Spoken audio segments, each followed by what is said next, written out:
para magsimula na po sa gawain ng Panginoon. Yan, sige po tayo po ito na yun. Pwede ba natin kamayan ng bawat isa? Sabihin natin na good morning, I love you with the love of the Lord. Good morning. Sabihin mo sa anak mo, kung mahingi ang pagpuri, sumaba sa ating Panginoon. Malaya tayong tumalon, tumalakpak, umawit ng papuri at pagsamba sa ating Panginoon. Yan, sa umaga pa lang, umpisa na natin yung ngiti kasi napakasarap sumamba sa Panginoon kapag nakangiti ka agad. Sige, bago tayo umawit sa Panginoon, tayo ay yumuko, tayo ay simulan natin sa isang panalangin. Tayo po yumuko at ipikit ang ating mga mata. Yes, Lord, hallelujah. Dakilang Diyos noon, ngayon at magpakailanman. Ang hari ng mga hari, ang Panginoon ng mga Panginoon. Lord, sa maging sa Panginoon, kami Panginoon ay lumalapit sa iyo, Panginoon, ng mayroong mababang puso at humingi, Panginoon, ng kapatawaran sa aming mga nagawang kasalanan, Panginoon. Sinasadya mo namin ito, Panginoon, o hindi sinasadya, Panginoon. Aming dalangin, Panginoon, sa maging ito, Panginoon, na maranasan ka namin, Panginoon, ang iba na Espiritu, Panginoon. Holy Spirit, you are welcome in this place, Panginoon, na patuloy ka namin maranasan, Panginoon, sa aming papuri, sa aming pagsamba. At doon ang Panginoon yung aming mga puso na kayo, Panginoon, ay nagpapakumbaba at humingi, Panginoon, ng kapatawaran sa aming mga kasalanan, Panginoon. Pinupuri ka namin, O Diyos, sinasamba ka namin, dinadakila ka, Panginoon namin. Sa pangalan ni Jesus na aming Panginoon, Amen. Sabi po ng Biblia sa Aklat ng mga Awit, chapter 92, verse 1 to 5, verse 1, mabuting magpasalamat sa Panginoon at umawit ng papuri sa inyo. Verse 2, mabuting ipahayag ang inyong pag-ibig at katapatan araw at gabi. Verse 3, habang tumutugtog ng mga instrumentong may kwertas, dahil pinasayan niyo ako, Panginoon, sa pamamagitan ng inyong kahangahangang mga gawa. At dahil sa inyong ginawa, ako'y umaawit sa tuwa. Verse 5, last verse, Panginoon, kay dakila ng inyong mga ginawa, ang isipan niyo'y hindi namin kayang ginawain. Sabi po ng verse 1, isa sa mabuting bagay ang umawit at magpasalamat at sumamba sa ating Panginoon. God is good All the time. and all the time. God is good. Pakilala natin siya, sambahin natin siya sa Espiritu at sa katotohanan. Amen and amen. Sige po, tayo po umawit ng papurit pagsamba sa ating Panginoon.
Ikaw ay Diyos noon, ngayon, at magpakailanman. Ang sabi ng Biblia, mga kapatid, sa Hebrew chapter 13, verse 8, Jesus same yesterday, today, and forever. Hindi siya nagbabago noon, ngayon, at magpakailanman. Kung gaano niya ikaw ba mahal noon, hanggang ngayon, mahal na mahal ka pa yung ating Panginoon. Pwede ba sa umaga ito, itaas natin yung ating mga kamay.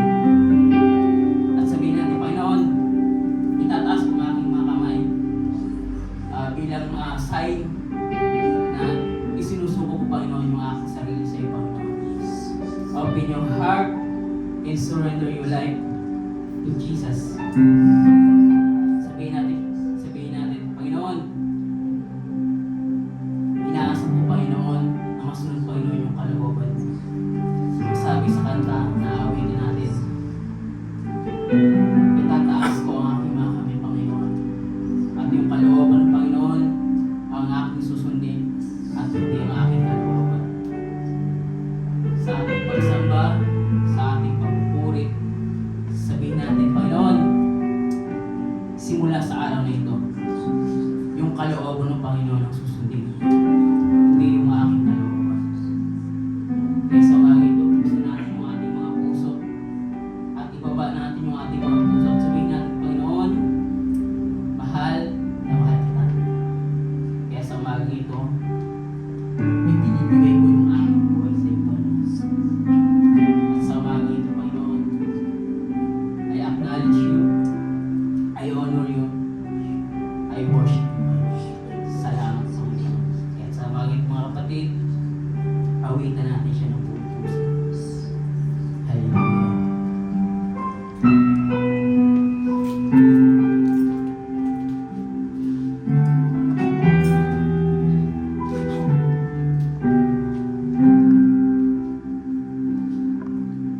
Sa bawat patak ng luha, sa aking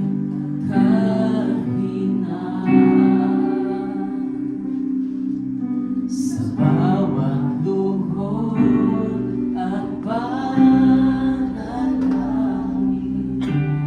di mo ako iniwan. Jesus, ika'y nariyan. Tumagkas, itataas mo aking mga kamay, Panginoon. Itataas ang aking mga kamay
Itataas ko ang aking mga kamay, Panginoon. Come on, church. Itataas ang aking mga kamay sa Diyos na mahabagi sa ating natunay.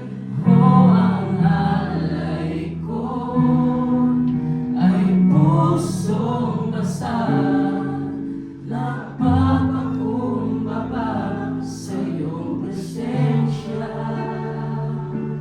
O ang alay ko ay pusong basa, nagpapakumbaba sa iyong presensya. Maghari ka,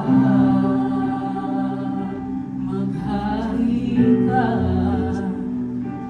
O Diyos, sa puso ko, sa buhay ko.